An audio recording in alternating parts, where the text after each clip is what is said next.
boy, is hurting our babies. And I mean, it's ridiculous.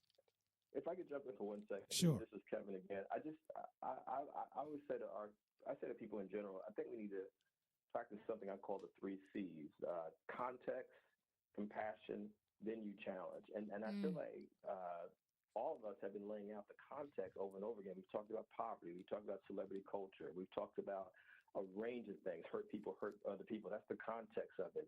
And then when the compassion comes in, because what we often do, I feel, is really come down hard on victims. You know what I'm saying? Like I grew Yes. up in poverty. I grew up in poverty. I grew up in horrific Yes. poverty, violence, abuse. That's where I come from. Forget the fact that I got 13 books. Forget the fact that I travel in the country speaking. Forget all of that stuff for a second. I come from horrific poverty, violence, and abuse, which means that I was traumatized literally from the time I came out of my mama's womb, which means that I engaged in all kinds of behavior that was probably more than likely was self-destructive and self-sabotaging at times. Sure. Do you blame me, or do you blame the system that creates ghettos in the first place that leads people to do the kind of things that they do? What often happens is that we'll skip over the systems of oppression, the systems of discrimination, the systems of injustice, i.e. sexism, i.e. racism. And what we do is say, well, what's wrong with these parents? What's wrong with these women? What's wrong with black people? We come down hard on all these different folks, but we never say anything about white supremacy, about white racism, about capitalism, the things that exploit people every single day. I've been to all 50 states in America. I've been to every city you can name, major city, medium-sized city in this country. There's a ghetto everywhere I go. That says to me that this is intentional. I can go to any space right now, and in America, 1 out of 4 women and girls are survivors of sexual violence. 1 out of 3 on the planet. That means that 1 billion women and girls on the planet are the survivors of sexual violence, most of the time at the hands of men, which says to me there's a crisis in how we define manhood globally. Sure. But instead of saying that, we start talking about all these different things that are going on, and we don't get to the real issue, which is the problem, as Dr. King said at the end of his life over and over again. Read or listen to his Vietnam War speech. Listen to Malcolm throughout his life. It's the system that is the problem, because it pits people against each other. It turns people into animals. It makes us hyper-materialistic. It makes us anti-intellectual.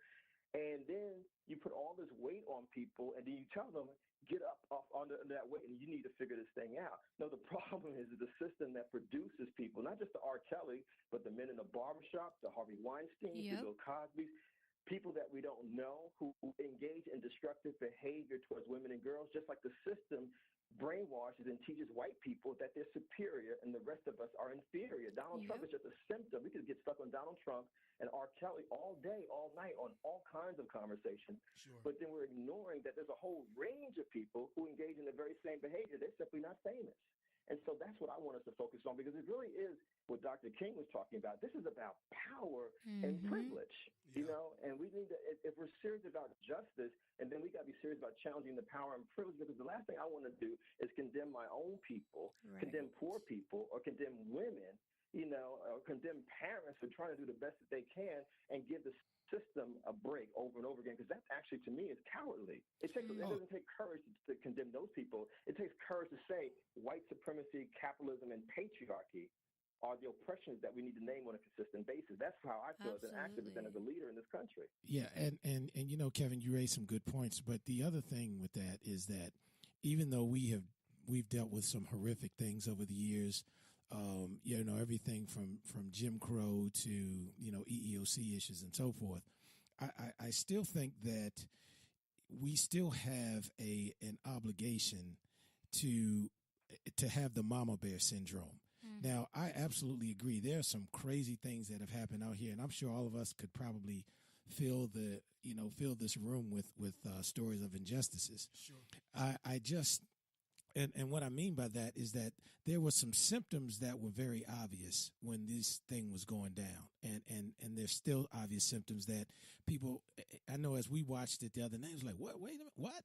You know, and my point is that when you see the symptoms of that make the hair on your neck stand up, at some point you have to say, wait a minute, let me at least step back and see what's going on here. Now that certainly doesn't negate the symptoms of racism and prejudice internally and externally. I mean, if we really get to it, but I still think at the end of the day, no one will protect the babies better than Mama and Papa Bear. Absolutely. But I think the thing is when you grow up in an impoverished situation, maybe those parents are thinking the best thing for their child is to go off with this person who has all this money and take that risk. Well, it sounds crazy, but it's like if your daughter sings and she's gonna get mentored by R. Kelly, like of course the hair on the back of your neck is gonna raise, but you've been poor for years. So it's like, do I listen to that, or do I push my kid with this millionaire, you know? Well, I want to interject and just share this some balance there, because I've grown up in very humbling of a very humbling environment, and I know the system is corrupt, but I do not look to the system to provide responsibility for me. I have to be responsible regardless of what I was raised in or where I came from. And so just because I grew up in a very impoverished environment does not mean my children are up for sale. Like you were saying, because he's R. Kelly, he's our meal ticket. No. As a parent, I'm responsible. And although a system influences a mindset, I have to learn how to educate myself to go against what's being provided. And I do understand that the system is set up for us to become products of our environment. And it takes strong individuals to make those stands and take those stands and go against what has been provided. I agree with the chief. I still look at those parents and I say, where is your responsibility, or where are your responsibilities? I don't care who you are. R. Kelly, Prince, Michael Jackson, whomever it is, and I'm just naming very, influential people. I don't care who it is. I'm not going to look at you and see you as a meal ticket, especially when I am acquainted with your history. See, a child is going to be... Let me... I'm sorry, brother. I'm sorry. Pardon me. No. I was going to say a child is going to be a child. The Bible says, when I was a child, I thought as a child, I understood as a child. And so I don't look for young people to have a mentality as an adult. And so it is my job as a parent to think when they cannot. When they are amazed at stardom, it is my responsibility to make sure that their expectations are regulated. Now, I'm not saying that what they were brought up in, it didn't play a part in it. However, as a parent, just because I was brought up in something does not mean I relinquish my parental responsibility in rearing and covering and protecting my child. Brother Kevin, you were going to say something? Yeah, and I appreciate this conversation greatly. I'm glad that I'm humbled to be a part of it. I just want to say this because I think, this is ultimately also about a conversation about leadership and the kind of Black leadership that we need, and really American leadership we need. What's been missing, I believe, from the very beginning, the genocide of Native Americans and the enslavement of African people, is honesty and integrity and a holistic view of everything. I really believe that, because we're talking about a nation that was founded, quote unquote, in trauma, from the very beginning. And when I'm listening, I'm saying to myself, I go to a doctor. I don't expect to tell the doctor, what's on the doctor's job, because she, he, or they have the skill sets. I just came from my therapy session. My therapist, a Black man who's been doing this for 50 years, has the skill sets. And so I think it's really important. Like, let's be real about it. If you want to be honest, I can't tell you how many people, middle class and poor Black folks, have asked me to talk with their children because all of us out here trying to survive.